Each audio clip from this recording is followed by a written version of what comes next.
আসসালামু আলাইকুম। প্রিয় দর্শক, অন্য মঞ্চের আলাপ চাইতে আপনাদের সকলকে আমন্ত্রণ জানাচ্ছি। কিন্তু যে অত্যাচার এরা এই বিএনপি জামাত আমাদের উপরে করলো, ওই অত্যাচার যদি 2009 সরকার গঠন করে আমরা করতাম, ওদের অস্তিত্ব খুঁজে পাওয়া যেত না। আর আজকে তাদের অত্যাচার শুধু আওয়ামী লীগ না, এখন তোমরা দেখতে পাচ্ছ যে আওয়ামী লীগের উপরে তো অত্যাচার করেছেই। তো এদের হাতে আওয়ামী লীগের অগণিত হাজার হাজার নেতাকর্মী, এই পর্যন্ত আমরা অনেক নাম আমরা পেয়ে গেছি। তার উপর তাদের আত্মীয় পরিবার পরিজন সহজে হত্যা করেছে। আমরা যাদের বাড়ি ঘরে আগুন দিয়েছে, প্রত্যেকটা বাড়িতে কিন্তু মানুষ পুড়েছে। এমনকি 32 নম্বরে যখন আগুন দেয়, সেখানেও ওই মিরপুর রোডের উপরে দেখেছিলাম যে 3টে লাশ পড়ে আছে, কিন্তু তাদের কোনো পরিচয় ঠিকানা নেওয়া হয়নি। ঠিক সেইভাবে আওয়ামী লীগের প্রত্যেকটা নেতা কর্মীদের বাড়িতে যেখানে যেখানে আগুন দিয়েছে, প্রত্যেক বাড়িতে কিন্তু মানুষ মারা গেছে। এমনকি মা চাচি থেকে শুরু করে কেউ বাদ যায়নি। এই যে নৃশংসতা, অত্যাচার, নির্যাতন, আমি ঠিক জানি না এইভাবে নির্যাতন করে একটা পার্টিকে শেষ করবে, পুলিশ নির্যাতন করে পুলিশকে শেষ করবে, আনসার নির্যাতন করেছে, তাদের গুম করে ফেলেছে। আসলে ডক্টর ইউনূসের ক্ষমতা দখল হলো জঙ্গিদের সহায়তায়। যে সমস্ত জঙ্গি সংগঠনগুলি আন্তর্জাতিকভাবেও নিষিদ্ধ, আজকে সেগুলি যারা অপরাধী ছিল, গ্রেপ্তার করা হয়েছিল, তাদেরকে সে সব ছেড়ে দিয়েছে।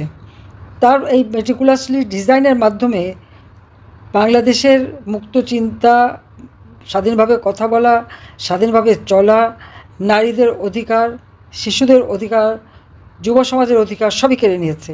লক্ষ লক্ষ ছেলেমেয়ে পরীক্ষা দিতে পারে নাই, পড়াশোনা করতে পারছে না। শিক্ষকদের অপমান করা, আমরা এটা জীবনে তো কখনো দেখিনি এইভাবে শিক্ষকদের অপমান করতে পারে। সে ইউনিভার্সিটি, স্কুল, কলেজ সব জায়গায় শিক্ষকদের উপরে হামলা, অত্যাচার, জোর করে তাদের পদত্যাগ করানো। সেই সাথে আমাদের আইনজীবী, আজকে কোনো মামলায় কোনো কোর্টে কেউ দাঁড়াতে পারবে না। একই দিনে 93 জন আইনজীবীকে গ্রেপ্তার।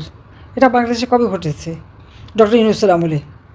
অথচ বাইরে যে বলবে সব ঠিক আছে, তার সময় নাকি সবাই কথা বলতে পারবে, বলে হ্যাঁ আমার সমালোচনা করেন, কিন্তু যে সমালোচনা করবে সাথে সাথে তার গুন্ডা বাহিনী যে তাকে মারধর করবে, অত্যাচার করবে, নির্যাতন করবে, ঘর বাড়ি পোড়াবে, জ্বালাবে পড়বে। আজকে এখানে যে ঘটনাগুলো আমরা শুনলাম, যে চাইনিজ কুড়াল, চাপাতি এইসব দিয়ে কুপিয়ে কুপিয়ে কুপিয়ে মারা, ছোট 6 বছরের বাচ্চা, তার দুটো হাত মুচড়া ভেঙে দিয়ে দিল। বৃদ্ধ বাবা, তাকে পিছমোড়া দিয়ে বাঁধা, তার বাথানের গরুগুলি কেড়ে নিয়ে গেছে, ঘরের সব জিনিস লুট করেছে, লুট করে আবার আগুন দিয়ে পুড়িয়ে দিয়েছে। আর পরিবারগুলি আজকে কোথায় যাবে? তুমি দেখো একটার পর একটা যে নির্যাতন। এই যে শাকিলের পাটা কেটে ফেলে দিয়েছে, এরা কত বড় কষাই যে এইভাবে একটা মানুষ, জীবন্ত মানুষের পাটা কেটে বিচ্ছিন্ন করে দিয়ে গেল। তাদের মধ্যে কোনো নাই, বিকার নাই। আমি জানি না এরা সুস্থ নাকি, সেটা আমার তো প্রশ্ন, নাকি ইউনূস নিজেই সুস্থ কিনা সেটা এখন আমার সন্দেহ। তারপর এই যে সুজন যেভাবে তার উপর নির্যাতন, এবং তার স্ত্রীর কাছ থেকে শুনলাম তার পরিবারের উপর, বাচ্চাদের উপরে, শিশুদের উপরে জুলুম করে যাচ্ছে, বয়স্ক বিধবা, বয়স্ক মা বাবা, তাদের উপরে অত্যাচার, নির্যাতন। মানে এটা, এদের অপরাধ কি? আওয়ামী লীগ করে। আওয়ামী লীগ করবে না কী করবে? আরে আওয়ামী লীগ ছিল বলেই তো দেশটা স্বাধীন হয়েছে। এই দেশ তো জাতির পিতা, আমার বাবা জাতির পিতা বঙ্গবন্ধু শেখ মুজিবুর রহমান স্বাধীন করে দিয়ে গেছেন।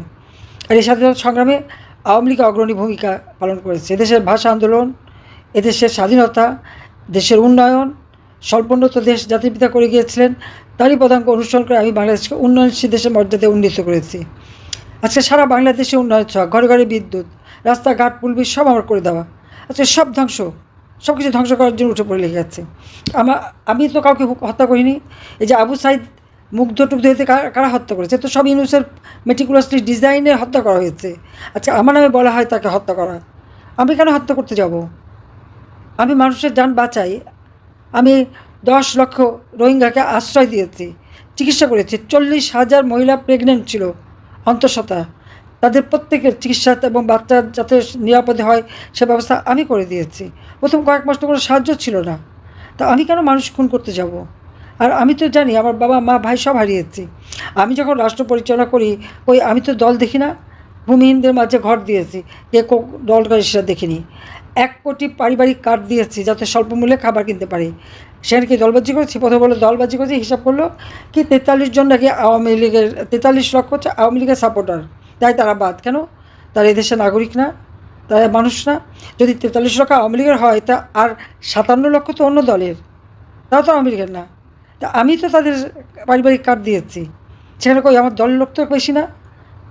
যারা অসহায় দুর্যোগ, আমি তাদের নিম্নবিত্ত তাদের দিয়েছি। আমি বিনা পয়সায় খাবার যখন দিই, চাল দিই, আমি কি কোনো দল দেখি? দেখি না। আমি যে বিনা পয়সা ঘর দিচ্ছি, সেমি পাকা ঘর, 2 কাঠা জমি আমি কাদের দিচ্ছি? বাংলাদেশের যারা ভূমিহীন গৃহহীন তাদের। কোন দল করে কী করে কারে ভোট দেয় আমি সেটা যাচাই করি না। আমি যাচাই করি যে মানুষটার ঘর নাই, বাড়ি নেই, তার একটা ঠিকানা দরকার, তার একটা জীবন দরকার, সুন্দরভাবে যাতে জীবন চালাতে পারে সেই ব্যবস্থা দরকার, আমি সেটাই করে দিয়েছি।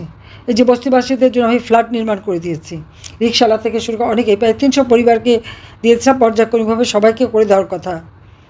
আমি কিন্তু সেখানে দল দেখেছি? তা তো দেখি নাই। হরিজন, দলিত শ্রেণী, সুইপার থেকে শুরু সকলকে আমি ফ্ল্যাট বানিয়ে দিয়েছি, ঘর বানিয়ে দিয়েছি, ঠিকানা দিয়েছি। এমনকি সে 91 সালে ঘূর্ণিঝড়ে যারা ঘর বাড়ি হারা তাদেরকে আমি ফ্ল্যাট বানিয়ে তাদের পুনর্বাসনের ব্যবস্থা করে দিয়েছি। আর আমি কেন মানুষকে মারতে যাব? আমার নামে মিথ্যা অপবাদ দিয়ে যাচ্ছে সারা জায়গায়। এমনকি সেই বিবিসি বলে আমি নাকি খুন করেছি, আর অন্যান্য পত্রিকায় নানা রকম। এগুলো তো সব ইউনূসের কারসাজি। হাজার হাজার কোটি টাকা বানিয়ে আর সেই বিদেশিদের কাছ থেকে টাকা খেয়ে আজকে দেশের সর্বনাশ করে দিচ্ছে। যার মাঝে দেশপ্রেম থাকে, যার মাঝে মানুষের প্রতি প্রেম, দয়া, ভালোবাসা থাকে, সে কি কখনো এটা করতে পারে? পারে না। ইউনূসের তো এদেশের মানুষের জন্য কোনো দরদ নেই। সে ওই দরিদ্রতা বেঁচে খায়, মিষ্টি মিষ্টি কথা বলে, কাজের বেলা উল্টো করে। 6,000 টাকা বেতনের একজন এমডি, তার এত হাজার হাজার কোটি টাকা কোথা থেকে হলো? 400 কোটি টাকা আমি গ্রামীণ ব্যাংকে আমার সরকার আমলে আমি দিয়েছি, দরিদ্র মানুষের লাভ হবে সেই জন্য। 1 টাকারও হদিস নাই, সব পাচার করে দিয়েছে। কিন্তু এই ইউনূসের ক্ষমতা দখল এবং এটা সব কিছুর পিছনে সে নিজে মামলা দিতে বলে দিয়েছে, যার বিরুদ্ধে হোক যত মামলা দিতে হবে, মামলা রেজাল্ট যাই হোক, মামলা দিয়ে হয়রানি এবং ভীতির সৃষ্টি করা, ঘর বাড়ি আগুন দিয়ে পুড়িয়ে একেবারে আওয়ামী লীগের নেতাকর্মী নিঃস্ব করে দাও। সেই আইয়ুব খান করেছে, ইয়াহিয়া খান করেছে, জিয়া করেছে অত্যাচার, এরশাদ, খালেদা জিয়া, কেনা অত্যাচার করেছে আমাদের উপর। আওয়ামী লীগ কি ধ্বংস করতে পেরেছে? পারবে না। কিন্তু যে অত্যাচার এরা এই বিএনপি জামাত আমাদের উপরে করলো, ওই অত্যাচার যদি 2009 সরকার গঠন করে আমরা করতাম, ওদের অস্তিত্ব খুঁজে পাওয়া যেত না। কিন্তু আমরা তো সেটা করিনি। আমি সহনশীলতা দেখিয়েছি, দেশের উন্নয়ন করেছি, আমাদের সমস্ত শক্তি দিয়ে বাংলাদেশের মানুষ যেন ভালো থাকে সেই কাজ করেছি। কিন্তু তার প্রতিদানে আমরা কী পেলাম? ঘর ছাড়া, বাড়ি ছাড়া, সব পুড়িয়ে জ্বালিয়ে ছাড়কার।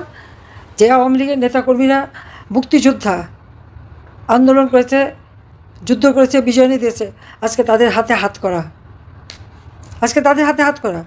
যে মুক্তিযোদ্ধারা জীবন বাজি রেখে যুদ্ধ করে দেশ স্বাধীন করেছে, আজকে তাদের গলায় জুতার মালা। আর পাকিস্তানি হানাদার বাহিনীর দোসর শত শত নারীকে ক্যাম্পে দিয়ে দিয়েছে, শত শত যুবকদের গুলি করে হত্যা করেছে, পাকিস্তানি হানাদার বাহিনীর সাথে হাত মিলিয়ে গ্রামের পর গ্রাম জ্বালিয়ে দিয়েছে, আজকে তার গলায় ফুলের মালা। এরা কারা? এরা বাংলাদেশের স্বাধীনতা বিশ্বাস করে না। আল্লাহ যদি দিন দেয়, জাহাজে করে সব গৃহে ওই আরব সাগরে করাচিতে পৌঁছে দেবো, যে থাক তোরা ওইখানে।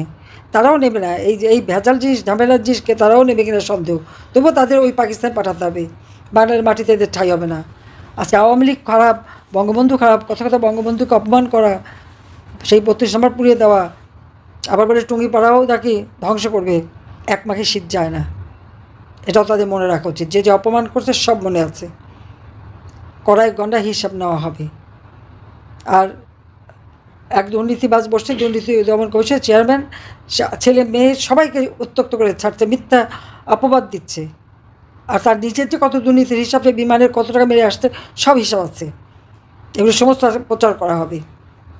এবং যার বিরুদ্ধে দুর্নীতি মামলা, সে আজকে দুর্নীতি দমন কমিশনের চেয়ারম্যান। কি দুর্ভাগ্য আমাদের দেশে। আর যারা যুদ্ধাপরাধীদের ডিফেন্সে ছিল, তারা এখন আইসিটিতে আমাদের বিচার করে। আমি জানি না এরা কীভাবে দেশটাকে নিয়ে যাবে, আজকে কোথায় নিয়ে গেছে ডক্টর ইউনূস দেশটাকে। একবার ভেবে দেখো, আরে আওয়ামী লীগ দেশ স্বাধীন করেছে বলেই না তোরা আসিস, সেটা ভুলে যাস কেন? যে বাবারে অপমান করো, সেই বাবাই তো দেশটা স্বাধীন করে দিয়ে গেছে, বাংলাদেশ নামটাও তার দেওয়া। কতদিন এটা সহ্য করা যায়? এটা সহ্য করা যায় না। তবে বিএনপি জামাতের অবস্থা, বিএনপি এখন চাঁদাবাজি করতে করতে নিজের দলের লোকদের কাছ থেকে চাঁদা দেয় নাই দেখে রাস্তায় ফেলে তাকে পাথর দিয়ে আর ইট দিয়ে পিটে পিটে মারা। অপরাধ করতে করতে অপরাধ কোন পর্যায়ে গেছে যে নিজের দলের লোকরেও তারা ছাড়ে না, এক ঘরে ঢুকে নারী নির্যাতন করে, মেয়েদেরকে কীভাবে উলঙ্গ করে সেই ছবি দেখায়। ওদের ঘরে মা বাপ নাই, ওদের ঘরে বউ নাই, মেয়ে নাই, বাচ্চা নেই। তারা একবার চিন্তা করে না এই ঘটনা যদি তার পরিবারের সাথে হয় কী করবে? ছেলেকে পায়নি, মাকে ধরে মারা। স্বামীকে পেল না কেন? মাত্র 6 মাসের বাচ্চা সহ জেলখানায়, মাকে নিয়ে জেলখানায় রেখে দিয়েছে, জামিনটা পর্যন্ত ঠিকমতো দেয় না। আর চাঁদাবাজি, দুর্নীতি, সেটাই তো তাদের নীতি। আর অন্যের জিনিস লুট করে বাড়িতে নেওয়া, ওই লুটের মাল কার বাড়িতে কোথায় আছে সব হিসাব নেওয়া হবে। কারণ সাধারণ মানুষ তো দেখতেছে কার কোথায়, ওই সাধারণ মানুষই হিসাব নেবে, সব খুঁজে বের করবে।